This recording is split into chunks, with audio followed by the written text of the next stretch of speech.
Welcome to News Night. I'm Shubhendu Ghosh. Everyone in India had been waiting to know what was going to happen after Lockdown 4 that ends on 31st of May. Well, what comes next is not another lockdown, but a phase-wise unlock plan. In the initial phase, religious places, hotels, restaurants, malls will reopen. Now, unrestricted interstate and intrastate movement of people and goods are also allowed. A closer look at the show up in what manner this unlock will work. Meanwhile, as the Modi government 2.0 completes 1 year in office, Prime Minister Narendra Modi wrote a direct letter to citizens elaborating on the key milestones and also the present challenge of coronavirus outbreak. All that and more. Let's first begin with the headlines. Home Ministry releases guidelines for Unlock 1 with 3-phased reopening of all activities outside containment zones and strict enforcement in containment zones. States and union territories to demarcate containment zones. Guidelines to come into effect from 1st June. Night curfew to remain in force from 9 p.m. to 5 a.m.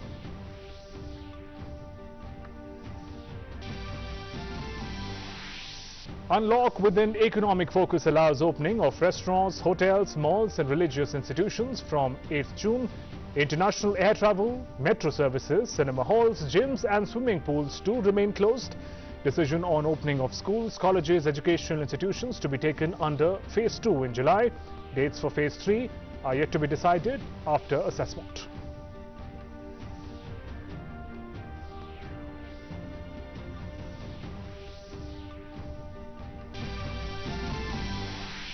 Prime Minister Narendra Modi pens letter to fellow countrymen on the occasion of the first anniversary of his second term in office.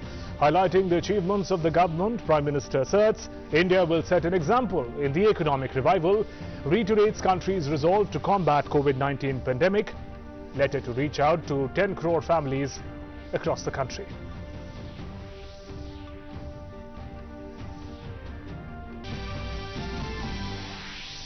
In his letter to fellow citizens, Prime Minister says India must become self-reliant and move forward on its own abilities in its own way through Atmanirbhar Bharat. Says 130 crore Indians can not only surprise the world but also inspire it. Asserts hard work and talent of India's workers will reduce dependence on imports.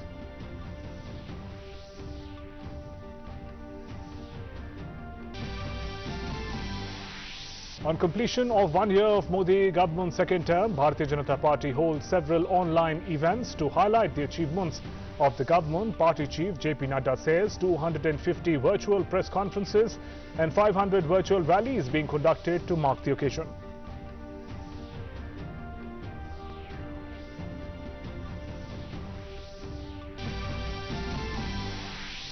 Prime Minister Narendra Modi to share his thoughts in Mann Ki Baat program on Sunday at 11 a.m. 65th episode of the monthly radio program to be broadcast on the entire network of All India Radio and Doordarshan.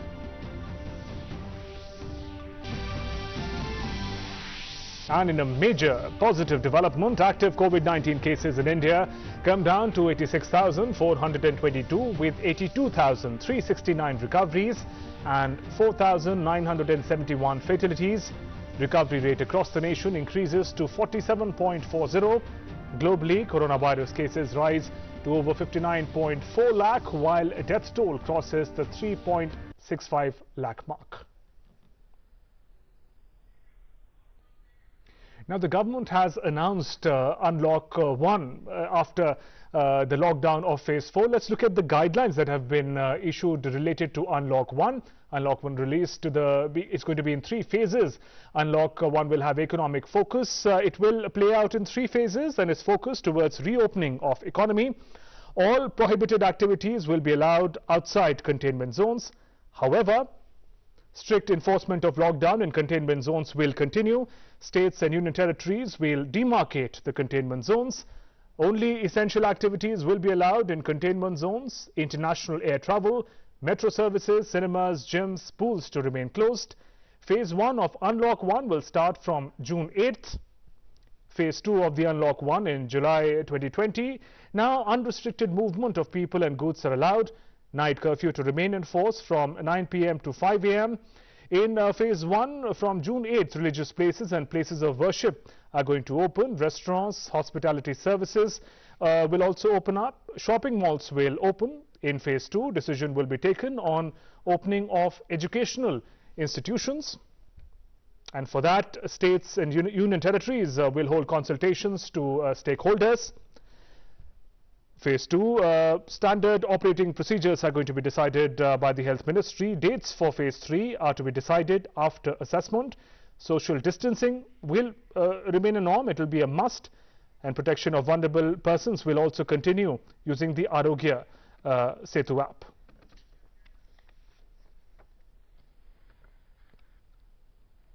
And these will be the new norms: protection of vulnerable persons, use of Arogya Setu app, and social distancing. And that brings us to the issue in focus this evening. The first issue is Unlock 1 guidelines. We're going to take a closer look and understand what they imply and what is the significance. And joining me for this discussion are three special guests. One by one, I'll introduce you to them. But that's this issue in focus, Unlock 1 guidelines. And the guests this evening: Mr. Dilip Chenoy, Secretary General FICCI; Praful Ketkar, Senior Journalist; and Mr. Ajay Sahai, DG FIEO, that's Federation of Indian Exports. Also, my colleague Arun will be joining us to give us some more inputs. Arun, let me first connect with you. What kind of graded opening are we looking at with Unlock 1? What kind of a balance? Because some institutions are closed, some are not closed. All right, Arun will join us in a bit. He's not able to connect to us at the moment. Mr. Praful Ketkar, if I can connect with you first. All right, Mr. Dilip Chenoy is joining us first, Secretary General FICCI. Sir, welcome to the program. How do you look at this graded reopening? In fact, it's called Unlock 1. How significant do you think this moment is for India, the economy and the people? So I think it's a very significant movement because it does two things. One, it changes the mindset and perspective from a lockdown to opening, reopening, restarting economic activity. Right. And you know, the whole mindset and focus is how do we actually within ourselves maintaining social distancing, wearing masks, and also maintaining sanitization and other aspects, get back economic activity to as close to the levels that it was earlier in the year. Right, so one of the guidelines, the important ones that we also highlighted, was the restrictions that were there on interstate movement of people and goods, intrastate movement of people and goods. Those restrictions have been lifted. How transformative that is going to be for this reopening of the economy that we've been talking about? I think the first point is that, you know, there was never actually a ban on interstate movement of goods. So it's just essential goods, there was no ban. On all types of goods. You know, that was a challenge because some of the district level people and the state level people thought it meant essential items, and you know, empty trucks were not being allowed to get back. So this clarity that this provides, and the re-emphasizing the fact that movement of goods is fully permitted and is not stopped. The second thing that this 1, 2, 3, 4. I hope I'm audible. The second thing that this does is it actually enables movement of people, and you know, and also it clarifies that no e-passes, etc., would be required. It'll be free movement of people. Right. Services will be allowed, and that means that workers who were actually gone back from some of the cities or their workplaces back home, some actually went even before Holi. You know, they went for vacation and could not come back because although they wanted to. So they will now have the means, you know, to come back and resume their livelihoods and resume work in their factories and actually contribute to economic activity. And the important part is that shopping malls and, you know, hotels and restaurants have been allowed to restart from June 8, giving them enough time to meet the SOPs that will be announced by the Ministry of Health and Family Welfare, and actually contribute very significantly in taking the the Unlock 1 forward. The other interesting aspect of this notification is that it talks about, you know, the containment zones being defined by the local authorities, and also talks about, you know, the phase 2 and phase 3, clearly indicating that this is a progressive unlocking to full economic activity and social activity, and including what they're doing from the June 8th is opening of religious places of worship. Right, sir. I'll request you to stay with us. We'll again connect with you over the issues that we'll take up in the program today. Do stay with us while we connect with our correspondent, Arun Sharma, who's joining us now. Arun, how do you reflect on this graded opening up of the lockdown? It's called Unlock 1 now. And what are the implications? There is a balance. Certain institutions, they're opening up, particularly focusing on opening of the economy, but institutions and events that may gather more crowds, those are still going to be shut, like, for instance, cinema halls and other places. That's right, Shubhendu. First of all, I mean, this can be the biggest stimulus that the government could have given to the industries or the various sector as of now, because yes, we know this fact under the Atmanirbhar Bharat initiative, a lot of incentives were given. But yes, opening up of the sectors or Unlock 1.0 itself is something that's biggest stimulus to the entire nation and various pockets of the economy. Second important part, before announcing the Unlock 1.0, there was a greater communication between center and states, because we know this fact that Home Ministry was continuously in talks with various states. There were various states that were demanding to open up now. Yesterday we saw Goa Chief Minister demanding to open up of certain pockets of the economy. So yes, it's a consultative decision by the center and state. So yes, it's a kind of cooperative federalism, and yes, both center and state working together so that a strategy can be made. Lockdown 1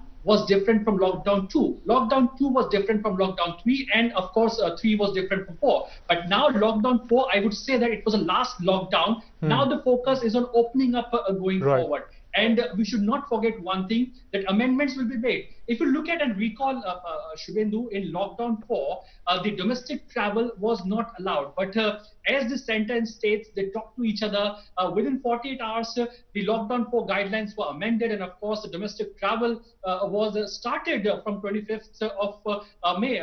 That's what we saw. So these guidelines are there in front of us. That means no international travel, no metro travel. But as I say, Shubhendu, it is the virus that decides the timeline. So that if in case government, the center and the states, if they feel that yes, we can ease out certain more things. I mean, apart from opening up of shopping malls and various hospitality sector, if government during this period of June, if the government feels that we can open up a little bit more, because number speaks for itself. Because today we have seen the people who recovered were massive. I mean, more than 10,000 people were cured today, and this gives confidence as well. And if this pattern continues, that means center and states, they both will have a confidence in opening up further. So that's what the government is doing as of now.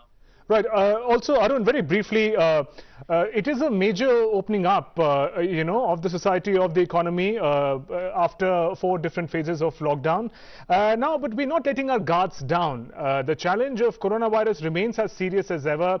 For instance, this night curfew, which has been, although the duration has been reduced, but it continues. So we see that we're not letting the guards down as far as fighting coronavirus is concerned, and reducing non-essential activities is focused. That's right. So now the strategy of the government is at very micro level. That means lockdown in a place of containment zones only. And yes, the government has also issued the national directive. The national directive says that focus more on work from home. That means if in case a company, we know this fact, I mean, look at this, Shubhendu, the country's largest car maker, Maruti Suzuki, has opened up. The Manesar plant is open, the Gurgaon plant is open, the Gujarat plant is open, the country's car maker, largest car maker is opening up, the largest two-wheeler market is opening up, the aviation sector, the domestic aviation sector is opening up. That means government is taking a consultative approach and taking all the inputs from various stakeholders and going forward and is making various changes. Now, FICCI has also come out with various guidelines which says that how to open up workplaces, what can be the strategy to open up workplaces. So that is something which should also be noteworthy, because how will the Unlock 1.0, how will be the work format? Because if in case there are no metro services available, how will the companies be ensuring that the employees can be brought into work? Will there be more work from home. It will be depending upon the more companies as of now, that how there will be a kind of opening up. How will be the work culture now when we talk about unlock 1.0? That is something which we need to focus upon as of now. Right there, Arun, thanks very much for joining us with those inputs. And joining me now is Mr. Ajay Sahai, DG FIEO, that's Federation of Indian Exports. Welcome, sir, to the program. Now, the Unlock 1 has a lot of focus on economy, on opening up of the economy, different sectors. If we talk about exports, we know it has been unprecedented past few months for the economy, for exports as well. Give us a brief picture of the manner in which the exports, the trade suffered, and what hope do you see now that Unlock 1 has been announced with so many relaxations, particularly for economic activities? In fact, during the lockdown, exports were down because on the one hand, we were having supply side disruption. On the other hand, the demand also has taken a hit.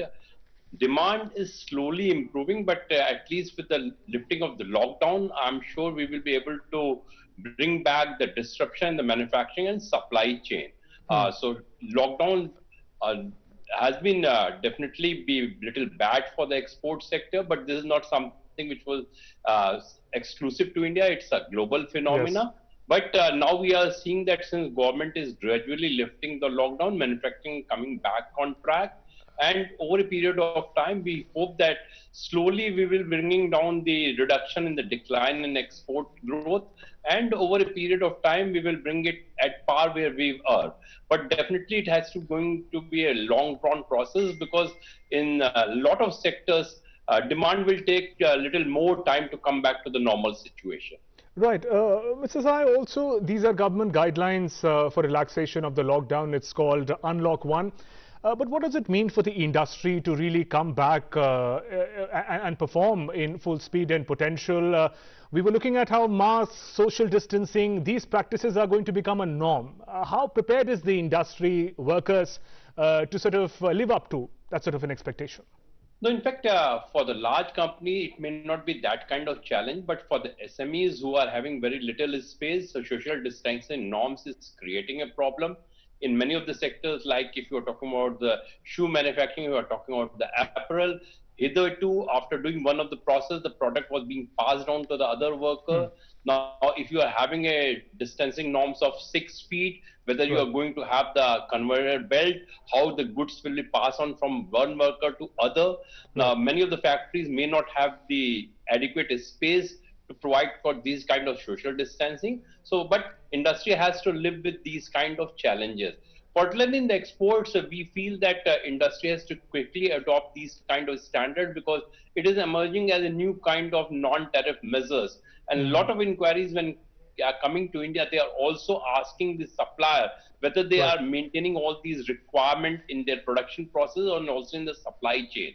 So, of course, it's very difficult for the industry, but there are no options available for the industry.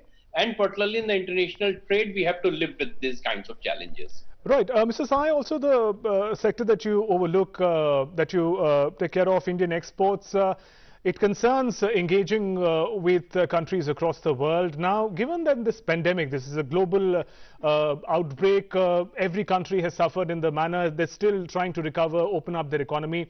How do you see global trade, imports and exports is going to pick up? What kind of coordination expectations would India have from the countries with which it will engage in business?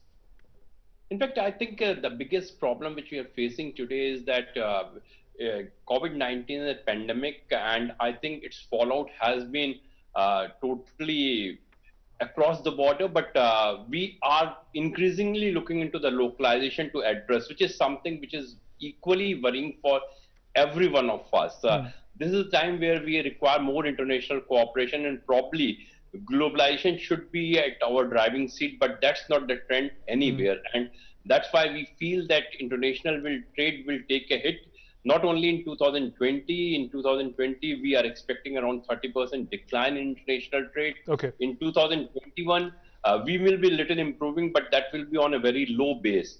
So I feel that if for next 2 to 3 years, we will not be reaching where we were in 2018. And given that challenging, given that challenging scenario, sir, Prime Minister Narendra Modi some time ago, therefore gave a vision of vocal for local, of Atmanirbhar Bharat, self-reliant India, that we are able to produce the things that we need and perhaps also boost exports in that manner. So how do you see his vision aligning with the need of the hour as far as globalization and international trade is concerned? No, in fact, what Prime Minister has said, that's something which one need to focus on also. We have seen that a lot of imports have happened in the past. So if we bring import substitution as an equally important instrument of our export promotion, because I always believe that import substitution also helps in creating of economic activity, and that saves the foreign exchange, and any foreign exchange save is as good as a foreign exchange earned. I'm a great votary of the policy. Secondly, if we get the desired scalability, we meet the quality standards in our domestic manufacturing, I'm pretty sure that we will be able to do exceedingly well in exports also. But this is something where we will require huge investment also, and the investment may not be only the domestic one. We require technology to be brought to the FDI route also. The good thing is that many countries in the world are looking for the investment in India. A lot of fiscal benefit has also flown, particularly in the electronics sector, and we need to leverage on that. I feel that though we have not been able to successfully attract the investment during the tariff war, but I think with anti-China sentiment growing on, this is a greater opportunity for us to encash on it. Right. Then, Mr. Sahai, I request you to please do stay with us.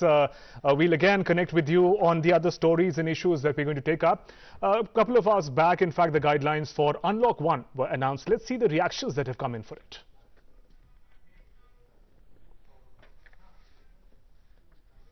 जो places of worship हैं, इबादतगाह हैं, उनको certain rules and regulation और restrictions के साथ खोलने का जो ऐलान किया, उसका हम दिल की गहराइयों से इस्तकबाल करते हैं, स्वागत करते हैं और तमाम इबादतगाहों के ज़िम्मेदारों से यही अपील करते हैं कि इस सिलसिले में जो भी गवर्नमेंट के गाइडलाइंस हैं या जो भी गवर्नमेंट गाइडलाइंस बनाए, उस पर पूरी तरीके से अमल किया जाए और सभी लोग, सभी मजहबी रहनुमा अपने अपनी इबादतगाहों में अपने अपने मजहब के एतबार से ऊपर वाले ये दुआ करें कि अल्लाह भगवान ईश्वर गॉड हमारे इस मुल्क से और पूरी दुनिया से कोविड-19 का जल्द से जल्द खात्मा कर दे।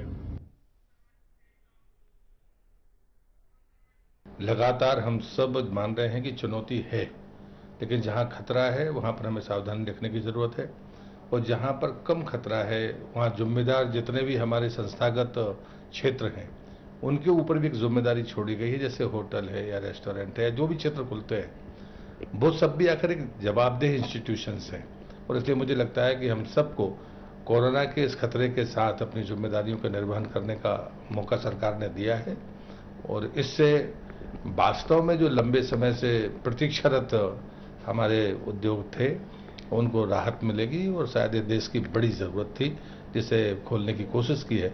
समय भी इतना दिया है कि हम साफ सफाई के साथ में अपनी चीज़ों को प्रारंभ कर पाएंगे।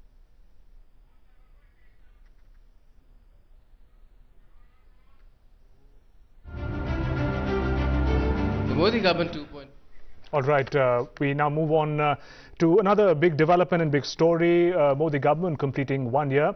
As Modi government 2.0 completes 1 year of its second term, Prime Minister wrote a letter to the nation, to every citizen, highlighting the achievements of the last 1 year. He also gave a message that there is a long way to go, much more to achieve, and Prime Minister thanked people for their support and he expected that the support will continue. He also spoke about COVID and other issues. Take a look. The Modi government 2.0 is celebrating its first anniversary amid the COVID-19 crisis. It has been 1 year since Prime Minister Modi assumed office for the second time. The government has taken several bold steps for the welfare of the nation in this period. The government has also taken very strong measures to contain the spread of COVID-19, the reason why India is in a much better shape than a lot of other countries. In a letter addressed to the nation, the Prime Minister said India is fighting the coronavirus pandemic with the backing of the might of its citizens. कई लोगों ने आशंका जताई थी कि जब corona Bharat पर हमला करेगा तो भारत पूरी दुनिया के लिए संकट बन जाएगा, लेकिन आज सभी देशवासियों ने भारत को देखने का नजरिया बदलकर रख दिया है। आपने ये सिद्ध करके दिखाया है कि विश्व के सामर्थ्यवान और संपन्न देशों की तुलना में भी भारतवासियों का सामूहिक सामर्थ्य और क्षमता अभूतपूर्व है। ताली थाली बजाने और दिया जलाने से लेकर भारत की सेनाओं द्वारा कोरोना वॉरियर्स का सम्मान हो, जनता कर्फ्यू या देशव्यापी लॉकडाउन के दौरान नियमों का निष्ठा से पालन हो, हर अवसर पर आपने ये दिखाया है कि एक भारत ही श्रेष्ठ भारत की गारंटी है।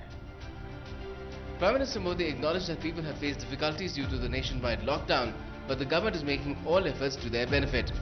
The PM urged the people to follow the guidelines issued by the government to win the war against COVID-19. निश्चित तौर पर इतने बड़े संकट में कोई ये दावा नहीं कर सकता कि किसी को कोई तकलीफ और असुविधा न हुई हो।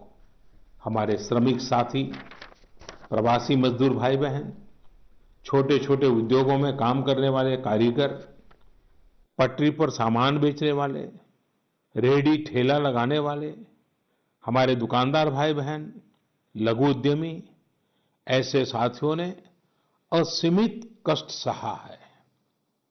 इनकी परेशानियां दूर करने के लिए सभी मिलकर प्रयास कर रहे हैं, लेकिन हमें ये भी ध्यान रखना है कि जीवन में हो रही असुविधा जीवन पर आफत में न बदल जाए।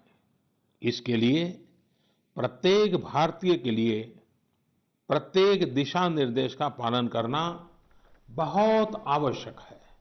जैसे अभी तक हमने धैर्य और जीवटता को बनाए रखा है, वैसे ही उसे आगे भी बनाए रखना है। एक बड़ा कारण है कि भारत आज अन्य देशों की तुलना में ज्यादा संभली हुई स्थिति में है। The PM also highlighted the impact of the economy due to the lockdown. He laid emphasis on the importance of self-reliant India. आज समय की मांग है कि हमें अपने पैरों पर खड़ा होना ही होगा, अपने बलबूते पर चलना ही होगा, और इसके लिए एक ही मार्ग है, आत्मनिर्भर भारत। अभी हाल में आत्मनिर्भर भारत अभियान के लिए दिया गया 20 लाख करोड़ रुपए का पैकेज इसी दिशा में उठाया गया एक बड़ा कदम है। यह अभियान हर एक देशवासी के लिए, हमारे किसान, हमारे श्रमिक, हमारे लघु उद्यमी, हमारे स्टार्टअप से जुड़े नौजवान, सभी के लिए नए अवसरों का दौर लेकर आएगा। भारतीयों के पसीने से, परिश्रम से और उनकी प्रतिभा से बने लोकल उत्पादों के दम पर भारत आयात पर अपनी निर्भरता कम करेगा और आत्मनिर्भरता की ओर आगे बढ़ेगा। The government has been praised globally for the steps it has taken to tackle the menace of coronavirus. Leaders across the world have lauded Prime Minister Modi and the government of India for the stringent measures adopted to curb the disease. But the PM said that whatever the government has been able to achieve is only because of the people and their blessings. The PM, through a beautiful poem, expressed hope for the nation's progress. Newsnight Desk, DD India. That brings up the second issue in focus this evening, Modi 2.0 achievements and the road ahead. That's the issue that we'll focus on in different parts. And Mr. Ajay Sahai, DG FIEO, continues to be with us, and that's in focus. All-time high recovery in this aspect, COVID-19.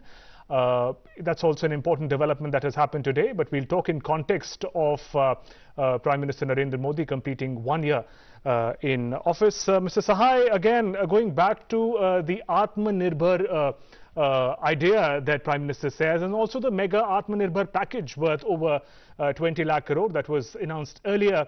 Now that Unlock 1 is happening, we'll be able to connect the dots and really see the funds and the loans that had been planned now coming into action. Definitely, because the issue of liquidity was something which was plaguing the industry, and to a large extent the stimulus which has been provided by the government will help the industry to address the challenges on the liquidity front. Secondly, with the key rates coming down, I'm sure that the cost of credit will become very competitive.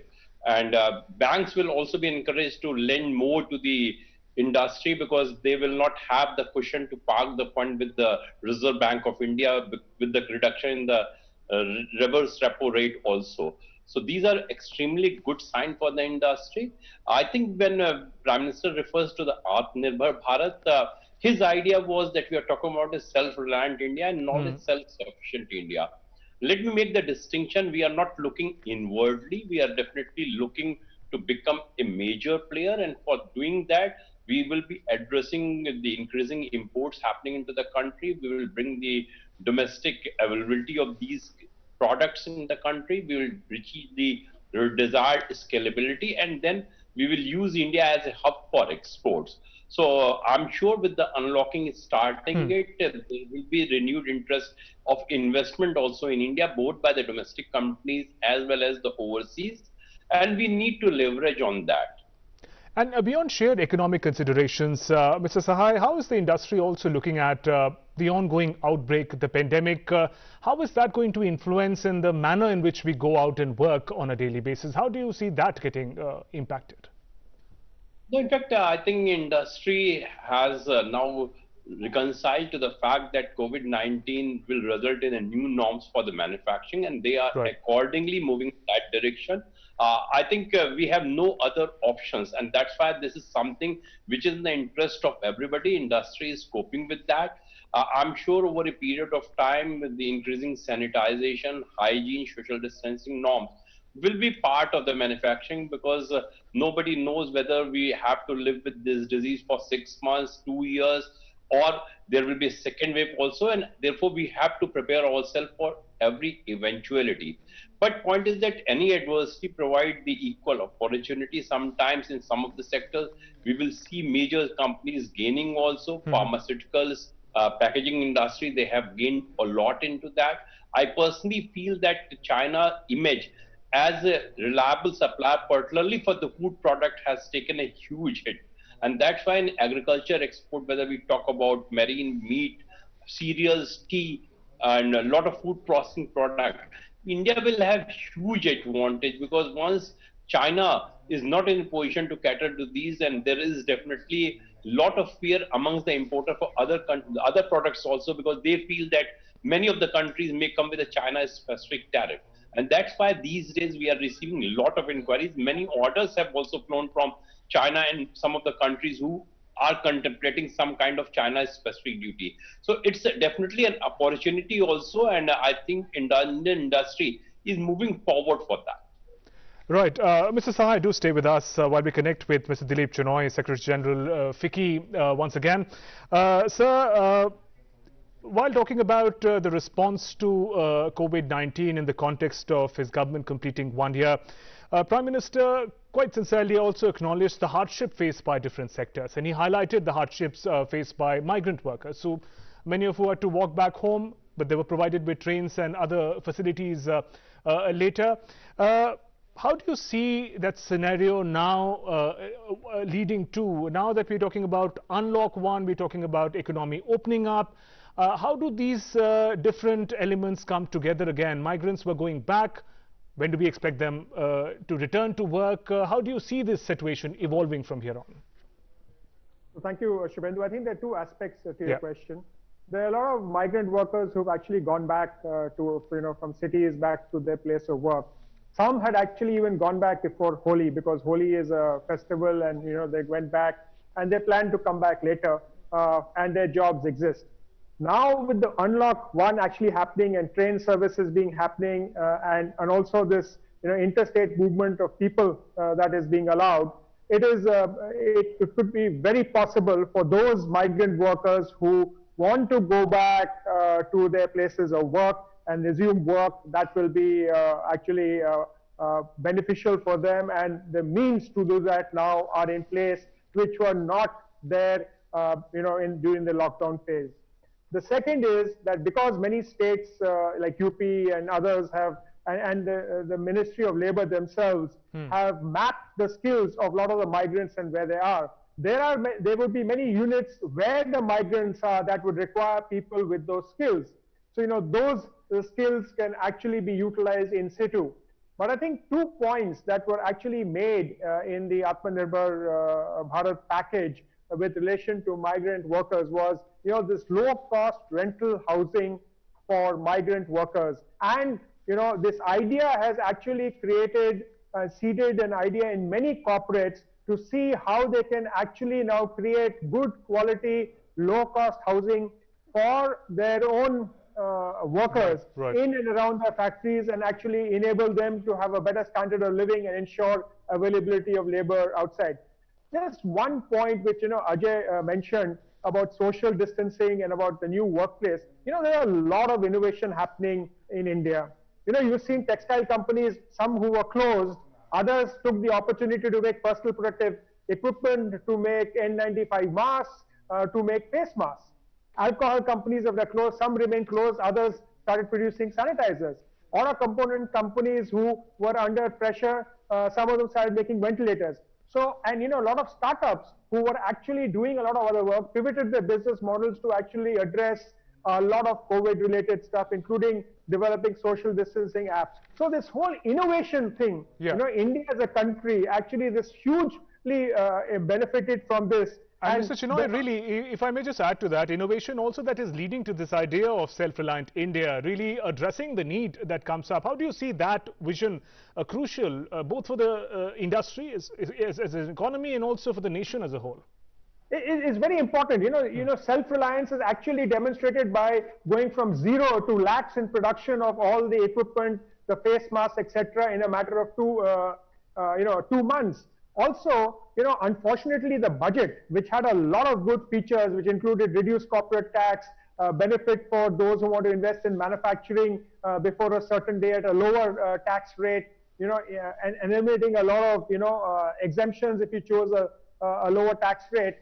All that was lost, and the packages, the technical textiles package that was announced, and later on the API package that was announced, all these actually announcements and what was proposed then somehow could not come into the limelight because we are so focused on the COVID, on containment, on treatment, of tracking and tracing. And now with this Unlock 1, this opens up a whole host of opportunities for different sectors. And like Ajay said, domestic demand is there. And if Indian companies can, match good quality and produce for the domestic demand and use the domestic distribution channels, we can be a very different country going forward. And I think one of the things that the Prime Minister said, that it all depends on all of us, how we go forward. And I view it in a different way. If there are a billion problems, there are a billion people in India to actually turn those problems into opportunity, not only for India, but for India to provide solutions to the world. A simple thing that Maruti has done, if you have two adjacent workers, right, you can either say, okay, they are 6 feet apart, or you put a plastic shield in between them. So putting the plastic shield in between them is a low-cost solution to allowing two people to work next to each other. And I'm sure that will be copied in the textile industry, where they'll put these plastic separators, like it will also be done in the schools. So we can actually find a much better way and much more productive way by using low technology solutions developed by Indians in India to solve this problem going ahead and really become Atmanirbhar. Great opportunity and need for innovation going ahead. Mr. Chinoy, please do continue to stay with us. Mr. Praful Ketkar, senior journalist, is joining us now. Mr. Ketkar, welcome to the program. Now, we're talking in the context of Prime Minister Modi's government completing 1 year in office, particularly the aspect where he talks about the challenge of COVID as it remains. So, there have been many decisions, reforms that we'll talk about ahead in the program, but really this challenge of COVID-19 in India's response to it has been rather unprecedented. Absolutely. As he has clearly mentioned in his letter that, Indians have ability to surprise the entire world. Yes. If we really show that the way we have shown the innovation, the way we have inspired each other, the way we have supported not just the government, government machinery is just one part of it, but as a society, the way we have responded to the entire crisis. This is a really remarkable, achievement. Even if, if you take either number in terms of infections or in terms of fatality, these are one of the best numbers globally. So it's not just the hard work and the talent that Prime Minister has mentioned in his letter, but also the social sensitivity that we have shown. People openly came out to support the needy, many stranded laborers who were, in many areas.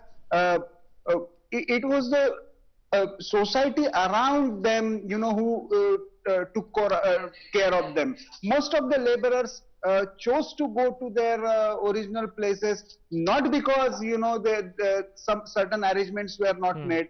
One, because they didn't want to, stay without any financial security in the long run. But more importantly, it is a more psychological, issue. And that is a natural tendency among Indians that they would like to go back to their villages or the roots where socially they feel more, safe.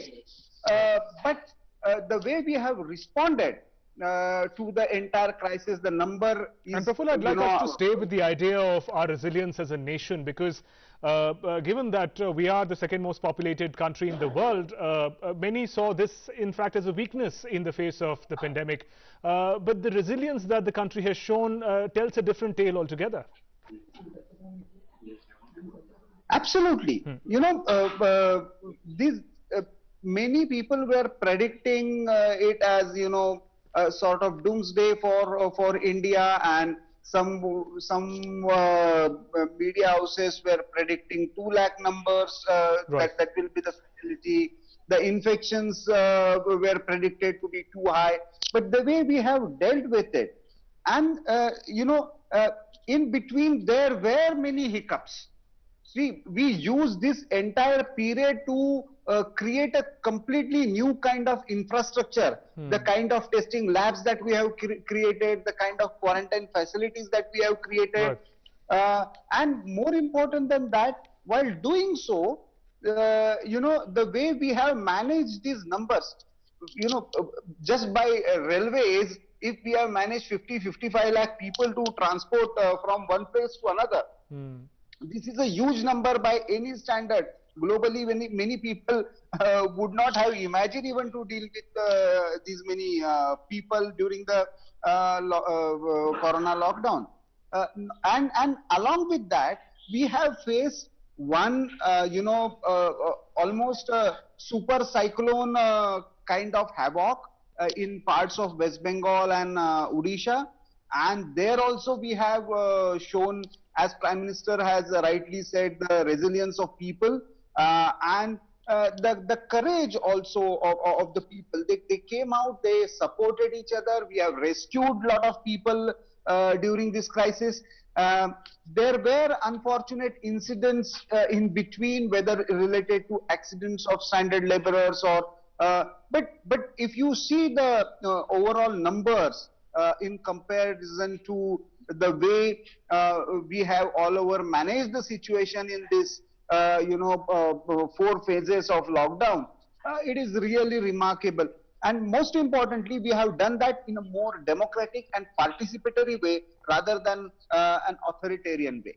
Right. Also, Praful, it's important to see Prime Minister's letter, particularly the part where he talks about the challenge of COVID-19, not as a concluding report, but really a document for the way in which the nation must move forward, because the challenge of COVID-19 remains imminent as ever. In fact, although the recovery rate has increased to a great extent, and we're emphasizing on that, the number of recoveries that happened in the past 24 hours and also the rate at which people are recovering is crucial.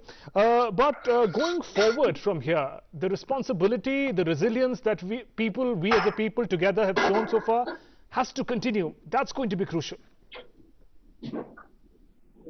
Absolutely. See, as entering into this lockdown phase was mental, social and psychological preparation. Coming out of it is also a preparation. We cannot suddenly come out of this situation, so we will have to do it phase by phase, and that's what we have seen in this unlocking or exit plan 1.0, where 8 June onwards we will be seeing some systematic certain standard operating procedures being applied in certain places, and we will be opening up certain economic and social activities. But the letter that Prime Minister has written has can be clearly seen in two parts. On the one hand, he is reminding everybody about the vision of the government and last 1 year's achievements. But the later part, it talks more about what he is expecting from the people and what kind of because yes, Praful, and in fact, if I can just hold you for a moment. He is preparing them that the worst phase is not over. We have to face a crisis, but it should not be turned into a disaster. Absolutely. And as a society, really changing that crisis into an opportunity. But it's the first part of the letter that we'll now come to. Praful, just stopping you for a moment, let me inform our viewers about the developments in the letter that had happened as Prime Minister Modi's government 2.0 completed 1 year of its second term. PM Modi, the letter that we've been talking about, he wrote a letter to the nation, to the citizens, highlighting the achievements of last year. He gave a message that there is a long way to go and a lot more to achieve as a nation. Prime Minister thanked people for their support and faith in him. Here's more. On 30th May 2019, Narendra Damodar Das Modi became the Prime Minister of India for the second term. Saturday marks the first anniversary of the Modi government 2.0. The landslide win in 2019 proved that the people had faith in the Modi government. The government surpassed the number of seats it got in 2014. And the government yet again proved its mettle in the first year of its second term. On Saturday morning, in a letter to the nation, Prime Minister Modi asserted that they are working with full force for the development of the nation. सबका साथ, सबका विकास, सबका विश्वास, इस मंत्र को लेकर आज देश सामाजिक हो या आर्थिक, वैश्विक हो या आंतरिक, हर दिशा में आगे बढ़ रहा है. Prime Minister Modi in his letter highlighted that between 2014 to 2019, his government laid the foundation of some of its biggest decisions it has ever made. He also highlighted the major achievements of last year that took the country forward on the path of growth and development. बीते एक वर्ष में कुछ महत्वपूर्ण निर्णय ज्यादा चर्चा में रहे और इस वजह से इन उपलब्धियों का स्मृति में रहना भी स्वाभाविक है.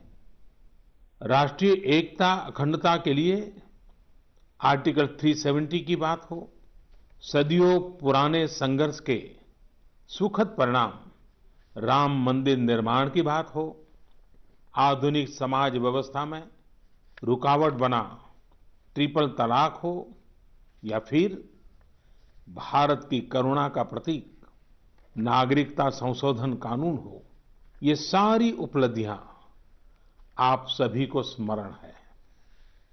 एक के बाद एक हुए इन ऐतिहासिक निर्णयों के बीच अनेक फैसले, अनेक बदलाव ऐसे भी हैं जिन्होंने भारत की विकास यात्रा को नई गति दी है, नए लक्ष्य दिए हैं, लोगों की अपेक्षाओं को पूरा किया है. In his letter, Prime Minister Modi stated that the welfare of poor, farmers, women and youth are the priority of this government. He also highlighted the achievements of the government. He said, every farmer has been covered under Pradhan Mantri Kisan Samman Nidhi. Until last year, more than 72,000 crore rupees have been deposited in the account of over 9.5 crore farmers. Jal Jeevan Mission has been launched to ensure drinking water is provided via pipelines to over 15 crore rural households. A huge campaign of free vaccination is being conducted for the better health of our 50 crore livestock. For the first time in our country's history, farmers, farm laborers, small shopkeepers and workers in the unorganized sector are assured the provision of regular monthly pension of 3,000 rupees after the age of 60 years. Besides the facility of availing bank loans, a separate department has also been created for fishermen. Several other decisions have been taken to strengthen the fisheries sector. This will boost the blue economy. Keeping in mind the education of tribal children, we have begun the construction of more than 400 new Eklavya model residential schools. Prime Minister not only enlisted the achievements of his government, he gave out a message that though we have achieved a few milestones, there is still a long way to go. He said the government is working tirelessly for the development of the nation. He said there are many challenges and problems that India faces. Prime Minister Modi said there could be deficiencies in him, but he has faith in the collective strength of the nation. The Prime Minister also thanked the people for their support and expressed gratitude, saying that nothing would have been possible without them. News Night Desk, DD India. So there, Prime Minister Narendra Modi sharing with the people the key milestones of the first year in government. Praful Ketkar, senior journalist, continues to be with us. We have really brief time left now. A very brief question to all the three guests. Praful, between vision and achievement, the milestones of the Modi government in the second term, first year, the scale and swiftness of the decision surprised many. How do you evaluate, how do you see the first year? In very brief, Praful, if you can share your thoughts.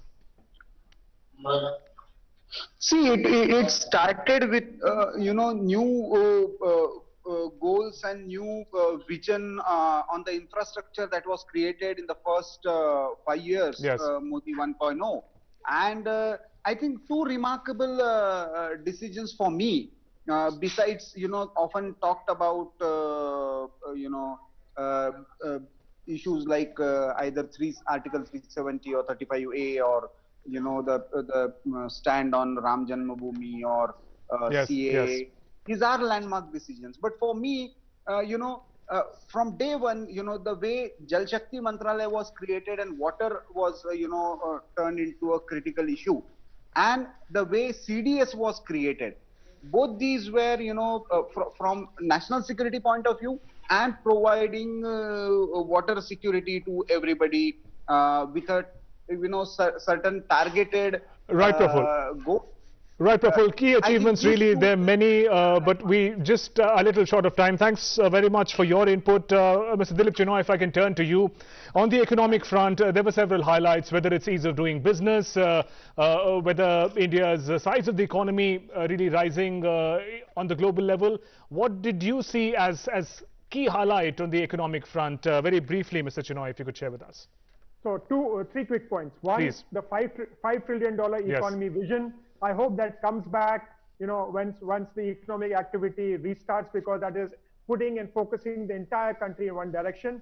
Second, and although it was part of the COVID-related activities, the entire reforms, three critical reforms in agriculture.